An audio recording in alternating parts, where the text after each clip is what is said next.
Hi everyone, welcome to Neurodiversity, Empowering Learning and Employment. My name is Gavin O'Mara. I'm the CEO and founder of FE News, and I'm joined by Dr. Lou Kowalski from Cognassist. This is a total collaboration between Cognassist and FE News, and we're living by our values, trying to keep this chunky and trying to break this down so we can make it really easy for everyone.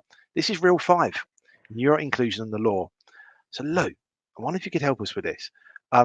What are an organisation's responsibility under the Equality Act 2010? It's really important to be sort of thinking this from a legality point of view, really, as well as human sort of perspective as well.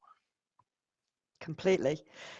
Under this Act, learning providers and employers must provide reasonable adjustments, reduce discrimination, and advance equal opportunities for people with protected characteristics. Now, neurodiversity falls under this umbrella of disability protected characteristics, even if the neurodiverse individual doesn't see themselves as disabled, they are still protected by the law. And we work with the social model of disability, not the medical model. Okay, so we believe that the environment is disabling the person. It's important to understand the definition of constructive knowledge and its impact.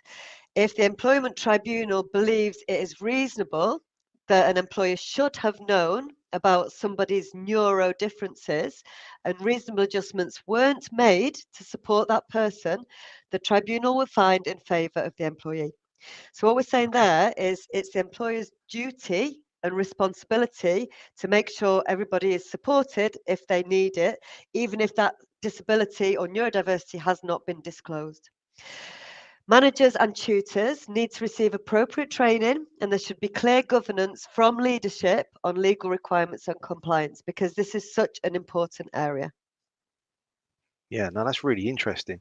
And what would you say for best practice around covering this off from an employer perspective?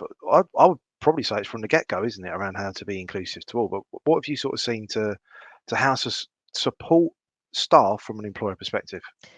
It has to be part of the culture of an organisation. So consider support, retention, recruitment processes are fully inclusive to all right from the start, and keep revisiting those policies.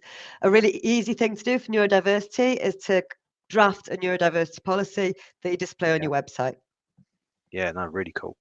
Really cool. Thank you, Lou. And for everyone, if you've not seen Reel 4, there could be some interesting points covered by Lou just then by looking at Reel 4 to make sure you can help yourself with neuro-inclusion and the law. For Reel 5, next week, we're going to be covering evidence in learner support and what's required. So thanks for joining us this week. We'll see you next week. And thank you for joining us on FE Reels and Neurodiversity Empowering Learning and Employment. See you next week.